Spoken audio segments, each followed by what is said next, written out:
Okay, Bill's returning to one. Still, again, reminder, my very first playthrough, so everything's new to me, and current doing all the DLC stuff, maybe. Currently, 77 hours, 49 minutes in.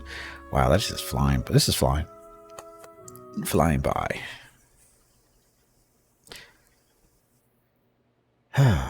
So, yesterday, we picked up another companion. Was it a little robot thingy? She looks like a very angry C3PO. She's a what? What's she? A construct? Construct. That would be the Devil of Karok. How'd you get that name? Well, it turns out that guy we ran into yesterday, he was looking for a soul to put into a construct because that's what he does, and they have to find a soul of somebody who recently died for the strongest possible soul. And since nobody was volunteering, he went to this person was captured by the local town or whatever, and it turns out she's a mass murderer. And so he thought it'd be a good idea to put it into the body of this construct. She's a rogue.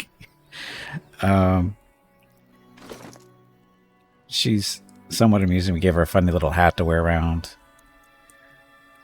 Let's see. She basically, this armor, her body, it's heavy armor, DR18. You can't remove it. It's what she has to wear no matter what. I guess it's somewhat apparent. It's pretty decent armor for somebody that's supposed to be a DPS character. So, damage dealer.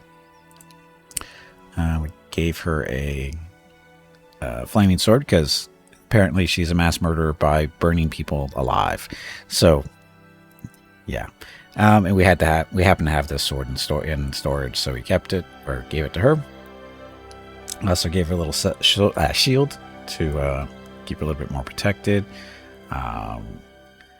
We could have made her a dual wielder or we didn't go the two-handed weapon route because we didn't have any good ones left over because the barbarian and who's the other one? Oh, the paladin. They got our best of the two-handed weapons we have. We could have done dual wielding, but Gimpy's dual wielding with the daggers and stuff and rapiers and whatever, so there's not a good selection there for the most part. But we did have this nice little saber, so if we gave that to her, burning them dead would just be cremation. Well, hey, Essie, welcome back. So anyway, so that's her, and we're goofing around at the moment. We'll see how long she lasts with us. If it doesn't work out, we'll go back and get the barbarian, see how that goes, because she's using a two-handed weapon. Whatever. It's just another rogue. I guess, how does flanking work? I guess exactly.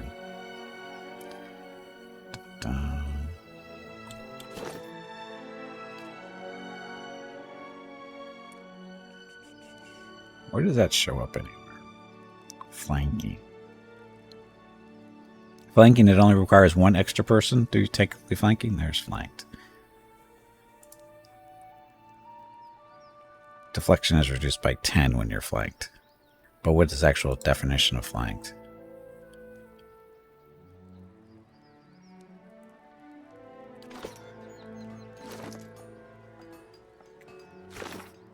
Encyclopedia.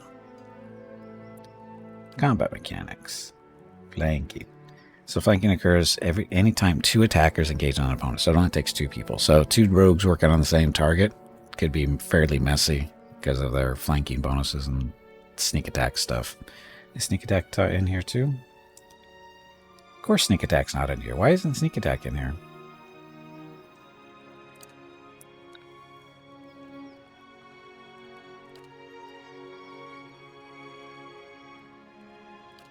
Flanking. Yeah, also engagement and flanked. What about sneak attacks? What about stealth?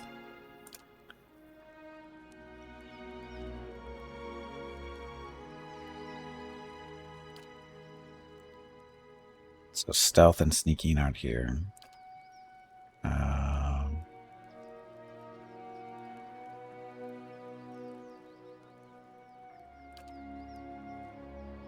Stealth. Herd is used to blah, blah, blah, scouting them. The character skill, whatever.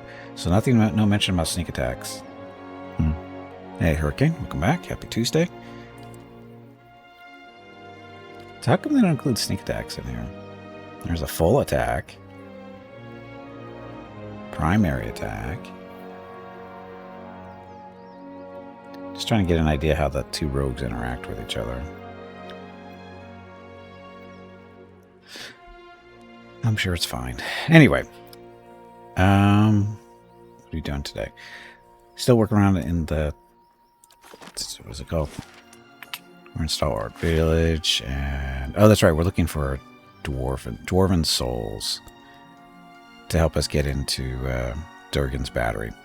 We're looking for an old soul of a dwarf from the battery that knows basically the password to get into where we want to go. We have to walk around and talk to all the people in the town that might be affiliated with that, and basically by everybody, we mean everybody with a name for the most part. So if it just says villager, it's not what we're looking for.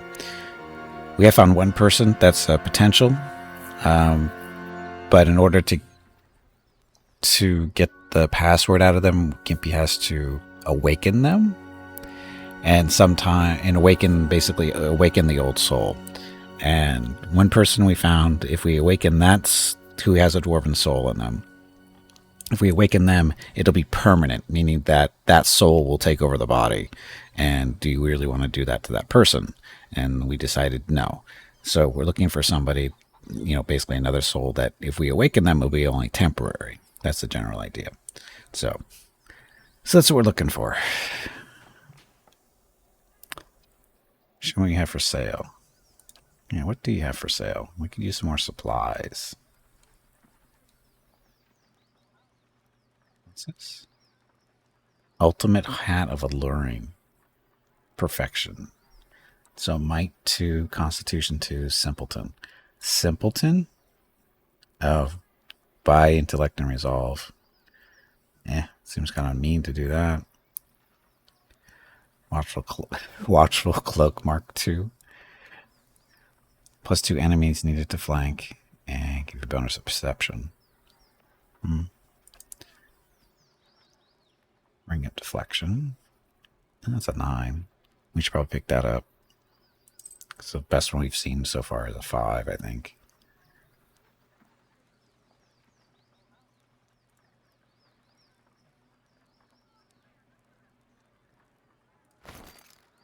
Why won't you? Oh, there we go. So, +5 accuracy while endurance below 50%, +20 defense against disease and poison attacks. Gauntlets of accuracy. Tundra hood, stuff. Traps we never use. Potions we hardly ever use. New ingredients. Buy these. Those are for upgrades. This is for upgrades too, I think. This stuff is for food. Where is it? Precious stone. Yeah, we'll buy you. Of course, all the gems. Open grappling hook. I don't know how many wheelers we have left. Probably we just found one of those. Buy as many of those as we can. Lockpicks too. Excuse me. Do we have anything we're selling?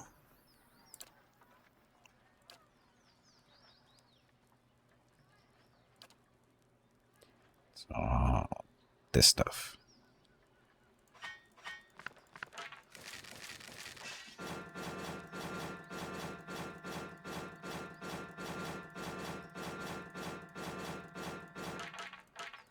Gotta pay the bills.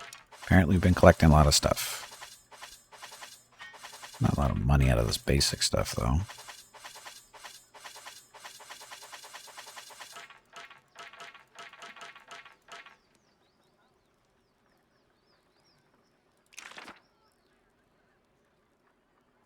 We're going to hold on to that one for fun.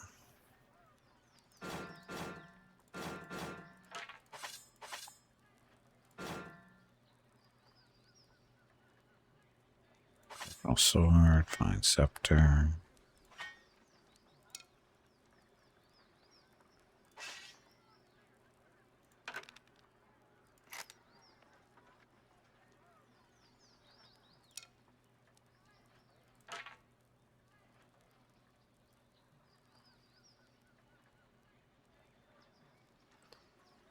How much money is that? It's only 1,500?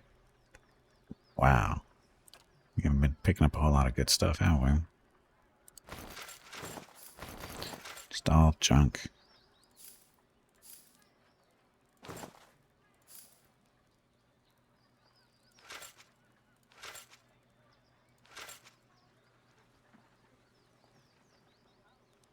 Oh, because we're buying this stuff. That's well, but even then, that's not that much money over here.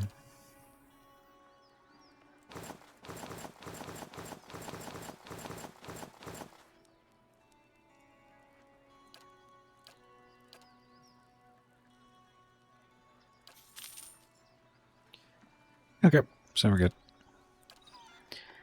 And there was no option to talk to that person's soul.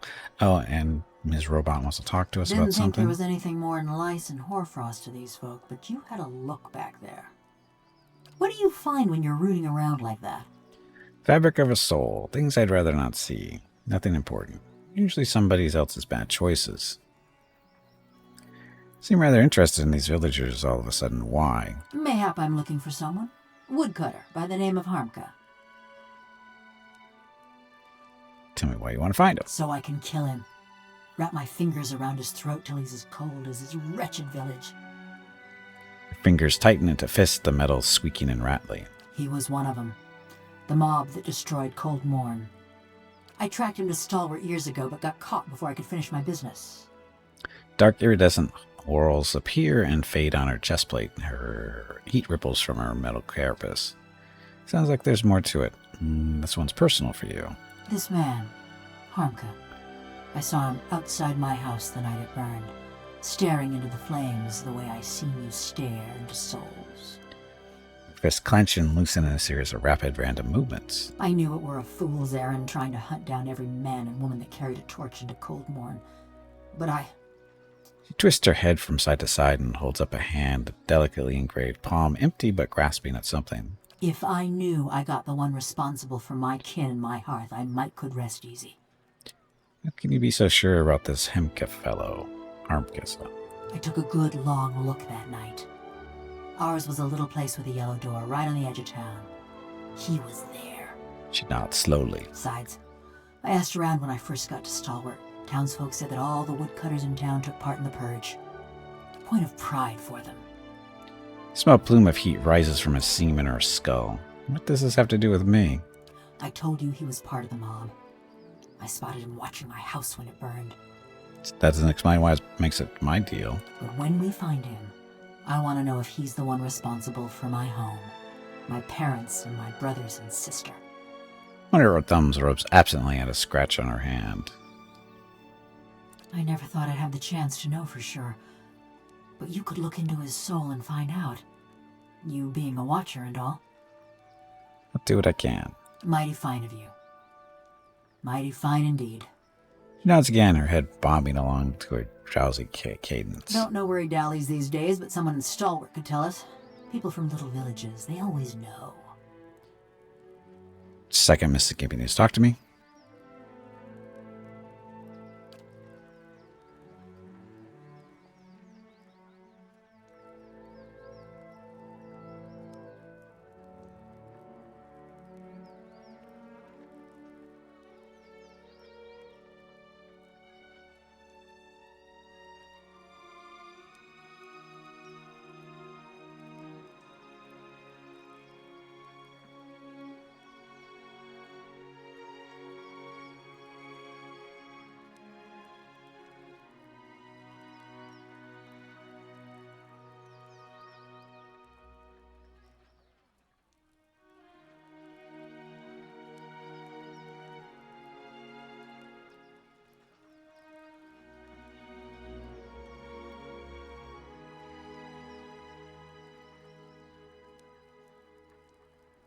Okay, I'm back. Okay, Galvino said you murdered several people before he transferred you. Effigy's eyes, that man loved to talk. Her eyes roll in their sockets. Tell me why you killed those people. If it's sane and logical reasoning you're wanting, you're gonna be disappointed. Ain't no sense in any of it. I've heard parts of your story from others. I'd rather hear the rest from you.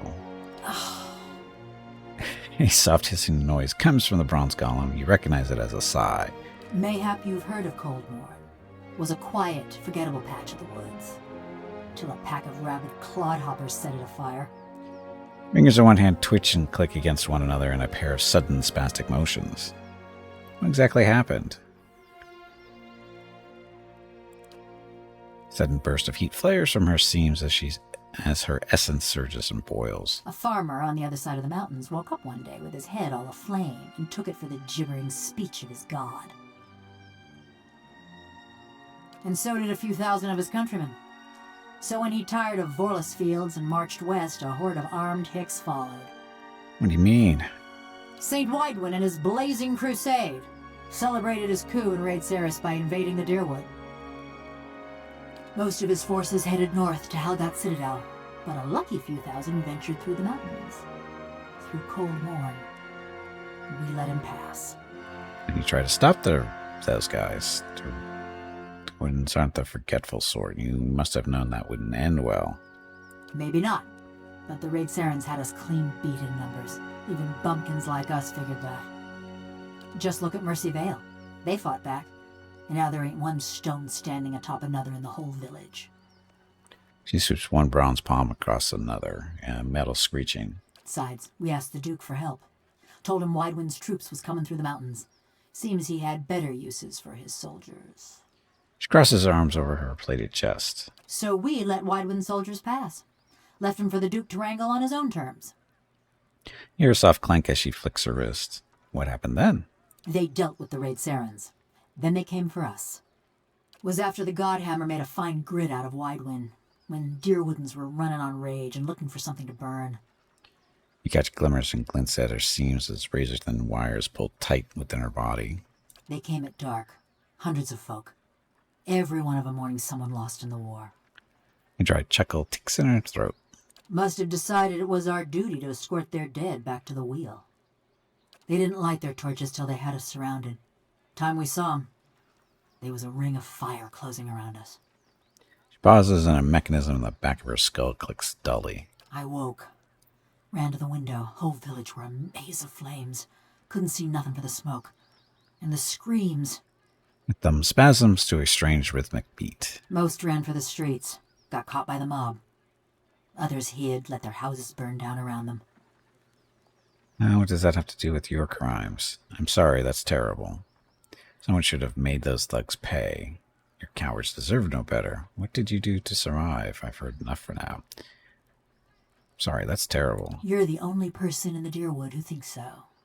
Me, I'm surprised the Duke didn't make our massacre a festival day. What does this have to do with your crimes? Hunting down the men and women what took part. Thought that much was clear. Yeah, you couldn't have hoped to get them all. But you only killed people who attacked Cornwall, right? Sure.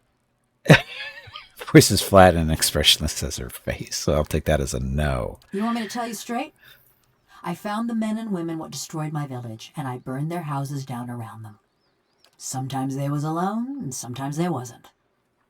She shrugs. What exactly did you hope to accomplish? It were a mob that destroyed our village, but it was just one man that burned my family's house.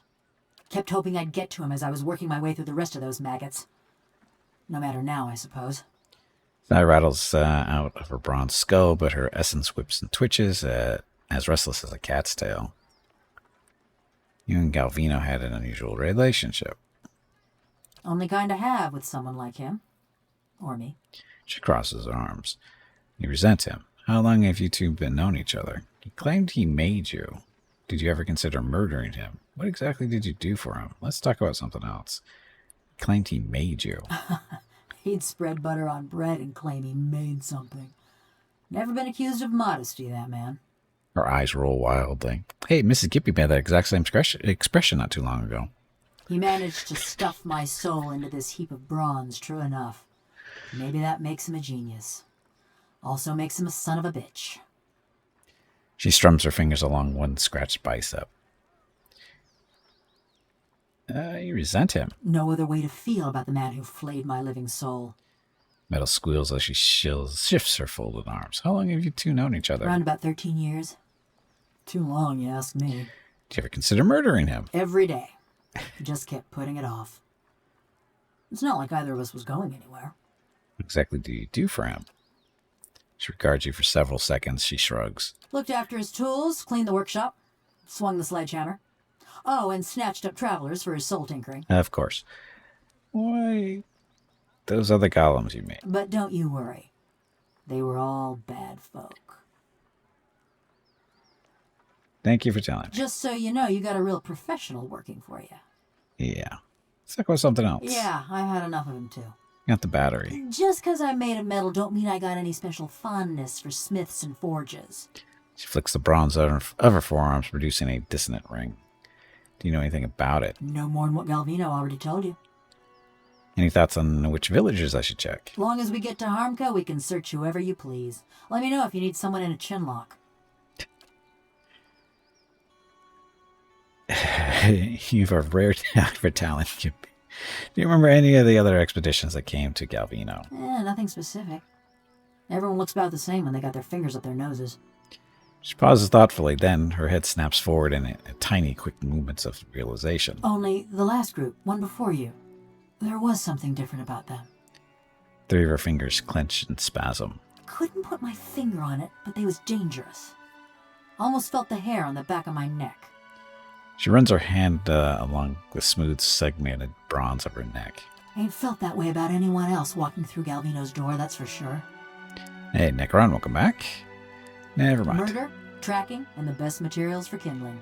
Those are more my area of expertise. It was life before the Saints' War. There weren't much to say about it. By my reckoning, that means it was pretty good. She nods thoughtfully. Ma was a trapper, taught me to set snares and dress game. Dad was a tinker. I never had his patience, but it was fun to watch him work. My brothers and sister, they was good folk too. Part of me's glad they ain't here to see me now. Grace is as blank as ever, but her essence ebbs and rises. She turns away. Okay, so nice little conversation there. So, she's looking for somebody to kill. I don't remember where the person is, though. Sure. Oops. Go together. I do not think oops means what you think it means. Oh, it does.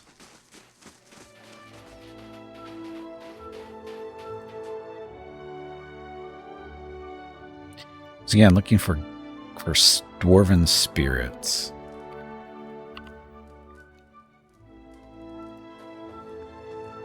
Welcome. Have a seat by the fire if the cold's gotten into your bones. Read your soul. His soul is a vibrant, stolid thing, and as you reach out with your senses, you see your breath begin to fog in the air. You find yourself far above the ground, wedged into the juncture of 2 branches. The moonlight is bright upon the snow, and in the distance your quarry steps out onto the ice as if onto the illuminated stage. You still your breath and draw back your arrow. Warmth bleeds back into your limbs, frost and snow giving way to the smoky interior of Thyrsik's home. Welcome. What? Have a seat by the fire if the cold's gotten in. Thanks, breath.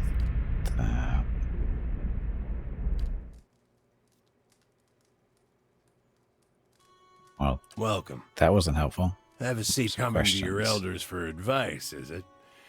What can I do for you? You know a man by the name of Harmka. Sure, I know Harmka. He'll be out with his men at the logging stand, just north of the road if you head out west. Well, what are we waiting for? Be Consi- careful how far you follow this revenge plot. It may bring her some small satisfaction, but I doubt anything good will come our way. Said I should talk to you before I head to Longwatch Falls. Good thing you did. Hot springs north of the road are crawling with Lagofeth, and I'm surprised Taldor found himself out there. I think you know about the Fogofeth is they're fast, tolerant to cold too, so try another angle of attack. Something seems to occur to him. He pats his pockets, clenching his pipe between his teeth. These will come in handy. Use them if you get in trouble. He hands you a few sealed bottles. The old hunter looks up at you, looks you up and down, and puffs his pipe. Potion of mirrored images. Well, a little late for those. But if I'm being honest, you may not even need them. You handled those ogres well enough, and you look like you could hold your own against those Langofath too. You didn't see the stream yesterday, obviously. He taps his pipe ash into the fire pit. Stalwart, the ogres, the legacy. No, don't care about that. Interesting Once, hunting perhaps. stories. Now I have only the one tale. We both know how it ended. I would sooner not recount it. All the questions I have. Oh, we do get to read your soul. Oh man, I just did this and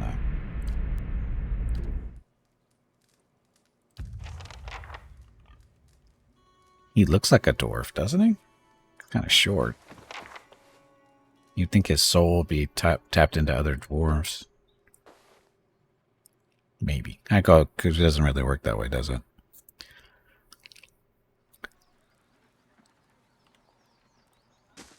What are you two doing here, hunters? You overman your lives. Of course you do. It's in. We've been in there. Talk to you guys. Already been over there.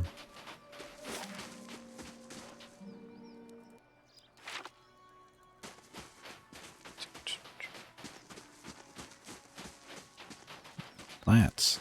Flowers. How did we miss those?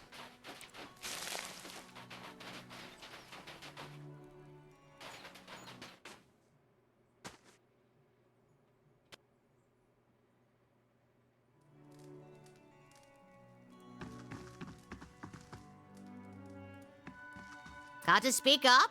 My hearing ain't what it was. Read your soul. Feel her essence humming and buzzing. Another personality instead of memories lies dormant within her soul, convulsing as if in a fitful sleep. The contours of that dormant soul are sharp, ragged. As you reach out for it, it seizes you violently. You're standing in a darkened feast hall. Sturdy tables and benches have been stacked against the door in the far end of this room. You know it won't be enough. A few dozen other dwarves from your tunneling crew wait for you, shovels and pickaxes in their shaking hands. Zenove, please. If we go now, we can get behind the barricade. We won't do any good here. He's right, and you hear agreement in the quiet murmur of the others. But Ormswarden Morin ordered you to hold your ground here. Yet, in those rising whispers, you hear the opening bars of mutiny. And you've never tolerated insubordination from your crew, and you aren't about to start. So you heft your pickaxe and swing it into the man's skull. He collapses, and the others fall silent. The acrid odor of urine rises from his body. We're gonna go down fighting. Anyone who feels differently can settle it with me right now. Your voice is hoarse and from hours of shouting orders, but no one else moves. They cast their eyes down into the flickering torchlight. Something thuds against the door. The others raise their weapons, picks, shovels, and a few swords, but they don't dare flinch. Your own pulse pounds at your temples. You pull back from Tana's soul, but you feel Zenove's wrath and ferocity tugging at you still. Her essence thrashes, lashing out to an unseen enemy. Zenove is powerful but dangerous too. Her fury has anchored her to old and threatening memories. Tana, however, seems unaware of this, and she blinks back at you with cloudy, flaccid eyes. Awakens, or remember your battle. It's going to be permanent? Doesn't say. The battle. A tremor passes through Tana's face, and then her rumpled skin goes slack. After a racking cough, she blinks like someone slowly coming to consciousness. That name. It carries memories of death, war, fury, the taste of blood. What do you want with it? Her eyes have grown unusually clear. Look out. It don't take a nose to smell the trouble on this one. I need to enter Durgan's battery. What trickery is this, stranger? You think a Pargrin would so easily betray her own people? Her hands clench and unclench around an imaginary weapon. Zenove's essence stirs with the same battle-ready fury that you sensed in her memory from Durgan's battery. She is dangerous. Beneath Zenovi, Tanya's overwhelmed consciousness struggles. I mean no harm. You never put Dargan's battery, your loyalty is plain to see. You speak like one who knows me. If fury abates and confusion seeps into its place, you test its contours for purchase. Hey, Taco, welcome back. Then you're not one of Zoltan's visiting merchants, or Exandru's foreign zealots. You're one of us. Even as Zombie speaks through the old woman, you feel Tane's consciousness recover and steady itself. I haven't been inside Durgan's battery. That's why I need your help. Suspicion is plain on her face, but a chant bursts from her lips, seemingly of its own accord. Hammers of Durgan, ring loud. May the anvil's deep music resound. Walls of the battery, safeguard our works from marauder and wilder alike. Abidun's faithful travail by the forge and the fires that brighten the ore. She takes a deep breath and her eyelids droop. Inside the old woman's body, the personalities and memories of Zenovi and Tanek vie for dominance. Zenovi is wresting full control from Taina, and you feel the old woman's personality nearly smothered beneath Zenovi's intensity. Taina fades with every passing second, but it may still be possible to pull her to the surface. Push Taina's essence down, allowing Xander to fully merge. Wow, do nothing. Yeah. Zenovi seizes control with a ferocity that jostles Taina's frail limbs. She looks up at you, and her furious gaze is one of a woman still lost in violent, distant memories. It's too much for Taina's dying consciousness. It shrivels and vanishes as Zenovi, now in full control of Taina's body, attacks. Oh, that's not nice. But we got the password.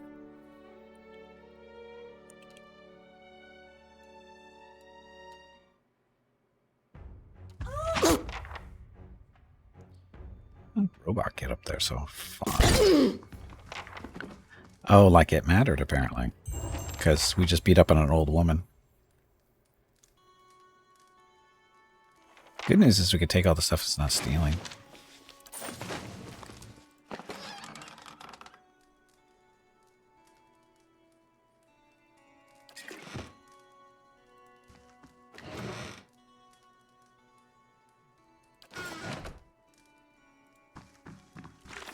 So quest stuff.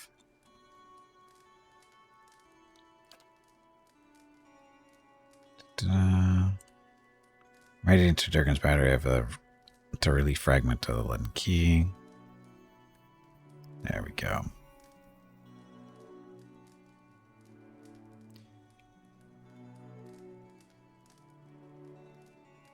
Yeah, looks like we can go in now. Stuff has been accomplished. Of course, now, the whole town's going to be out to kill us, probably. And we still have to help evil C-3PO find her person to kill.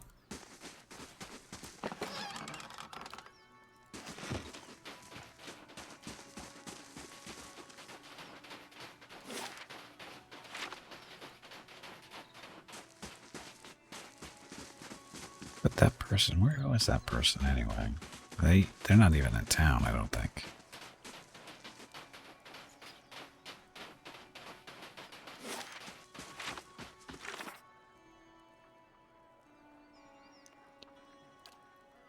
Find Harmka. She believes that he's directly responsible, blah, blah, blah. She thinks I, as Watcher, could find out. Need to find him. Someone around Stalwart could probably tell us where he is. Really? No.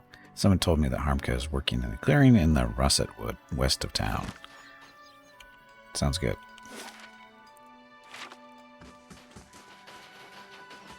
Since we're over in this area,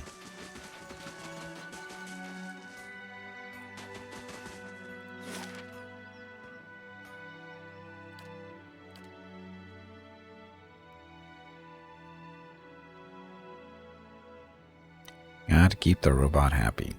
Otherwise, she might kill us in her sleep. In our sleep, not her sleep, our sleep.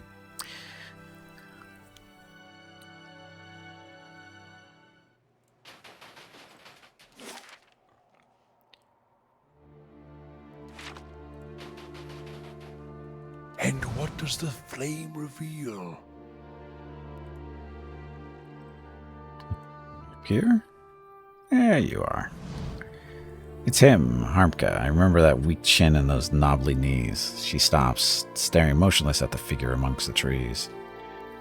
Fine, we best get primed for a bashing. How goes?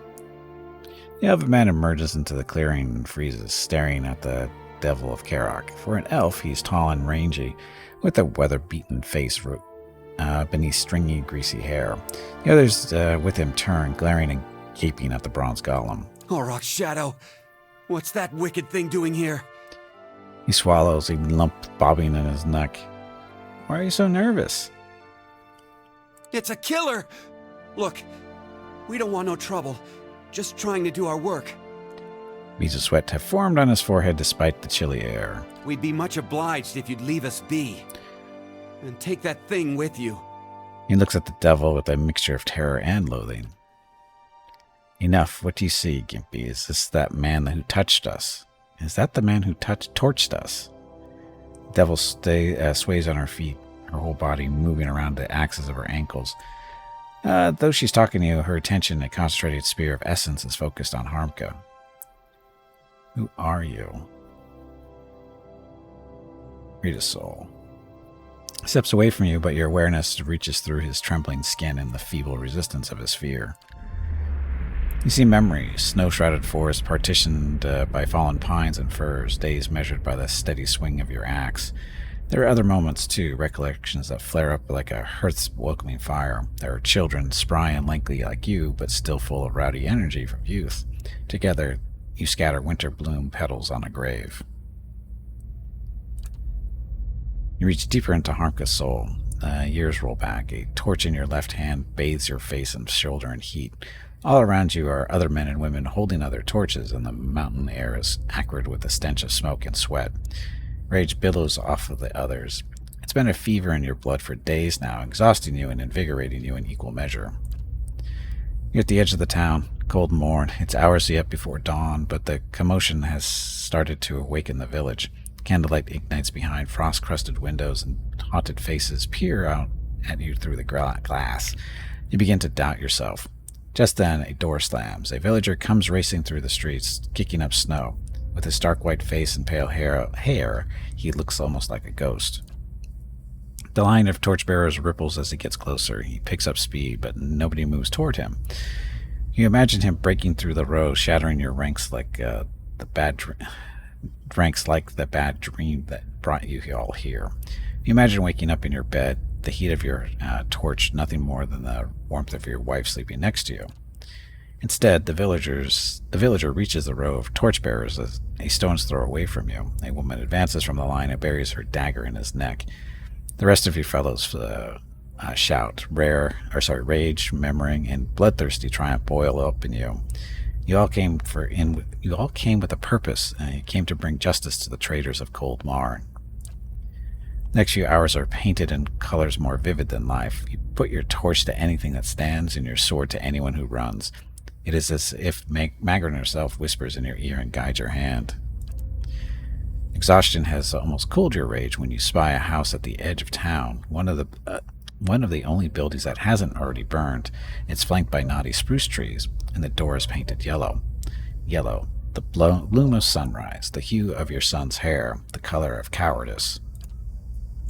Just then, someone barrels into you from behind. It's a man, someone you remember from the journey to Cold Morn, though you can't recall his name. He snarls at you, mad with indiscriminate rage, and it occurs to you that he's mistaken you for one of the villagers. You smash the window and hurl your torch inside. The other man has turned away. You think you hear a child shrink within the house, but it's impossible to tell above the roar of the riot. Harmka shivers as you pull away from his memory. His eyes are wide with guilt and fear. Spit it out, Gimpy. What did you see? Her feet are rooted in the snow, but her limbs jerk and jangle. Hey, Katker, welcome back. Are we winning? I don't know. Who touched two? I don't know. He burned down your house. He's not responsible for what happened to your family. It's not that simple. Isn't it? It looked pretty simple to me. He threw the torch into the house. He burned down your house. She stares at Harmka. You hear only a whirring mechanism in her throat, but Harmka leans closer. What did you say? His mouth quivers. What did it feel like? The torch in your hand, the blade you carried. What did they feel like? A wild, inhuman scream echoes out of the bizarre machinery of her throat. It drops Harmka and his companions to their knees, where they cry out in terror. Gears squeal and crank as she rushes at him. Ta-da. So it looks like we're killing people. Bunch of woodcutters that need to be cut down, right? What?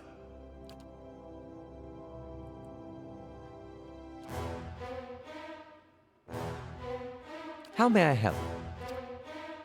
You may help by, I don't know, blowing them up.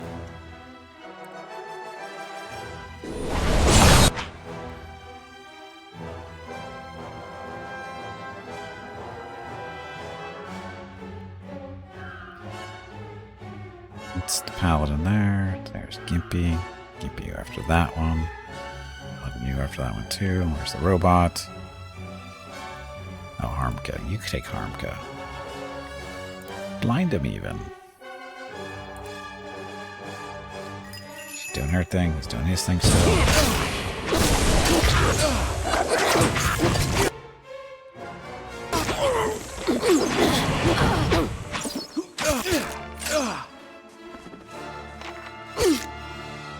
I'll teach you a... You're no match for us. So, I think we just committed a little bit of murder here, but they were asking for it. Sure. They looked really guilty. Or at least Harmka did. The other guys, not so much, but... And we need to talk to Robot again. Almost 15 years I've been looking for him. She stares ahead as you approach, the ink-black marbles of her eyes fixed on some distant point. Her essence swells and swirls in the throes of contemplation. All that fretting and wondering. And the deed's over in less time than it takes to tell. Guilt by association, right? Hey, it's the way it works, isn't it?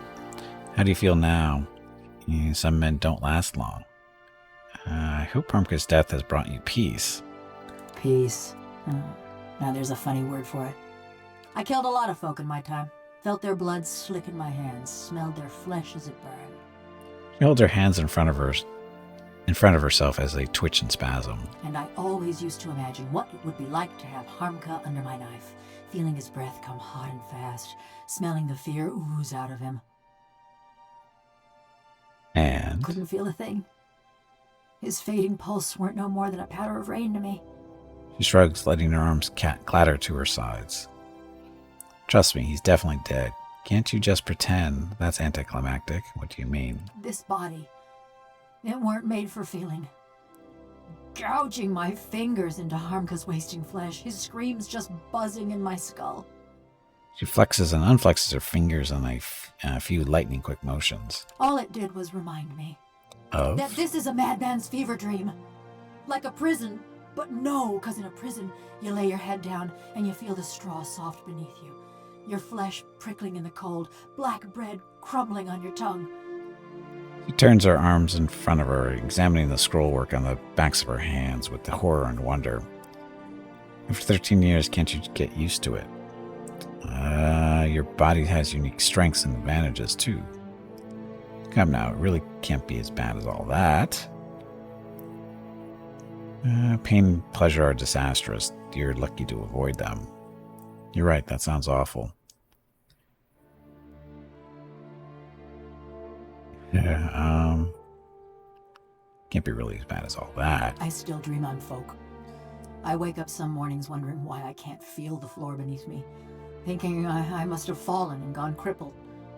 But then I lift my head, see a bronze corpse stretching out in front of me. She lowers her head, a tremor runs through her. I see. At least you're alive, that's something. I'm sorry you have to go through that. It's not pity I want, it's a choice. She draws back from you. I dreamed too of what Galvino did that night. Those moments. I'd endure another cold morn if it'd spare me this fate. She rubs her hands together, tracing her even joints with her fingertips. What happened exactly? It was after I got caught in Stalwart. They'd locked me in a little house by the inn, the old mayor and his cronies. Her head dips as she remembers. When a crowd of them came for me in the dark of night, I was only surprised it had taken them so long. She hesitates. Only they didn't march me to no gallows. No. They snuck me to another house on the edge of town, real sneaky-like. That's where I met Galvino. She raises her head, her black eyes shining. What was he doing there? He's the one who transferred your soul. Galvino was living in Stalwart at the time. What was he doing there? He was fiddling with some machinery in his workshop. Had his sleeves rolled up even though it was cold enough to see a breath. Never actually looked at me until he started fitting some copper helmet over my head. By that time, the mayor's goons had me trussed up good and tight. Galvino was having himself a grand time barking orders at that lot. I think I see where this is going. So while Galvino's fastening that helmet over my head and them copper bands around my arms, I'm starting to look at his contraption. And that's when I see it. Black eyes are fixed on some indefinable point. Her essence dims. It's this metal suit strapped into the machine just like me. A cold, dead-eyed thing, all done up with fancy carvings and such. She shivers, her joints chittering. This is what the suit... Well, this was the suit you inhabit now, you mean? Did you know what they intended? I had this terrible cold feeling in my gut, but I still couldn't figure. She shakes her head. I start asking Galvino and the rest of them what's going on, but they're too busy to answer. Then suddenly, they're waiting, staring at me with that fixed, horrified look, but they ain't watching me. They're watching for something to happen. Her eyes flicker, rolling and scraping behind her face. Galvino tells the woman nearest the machine to flip the handle.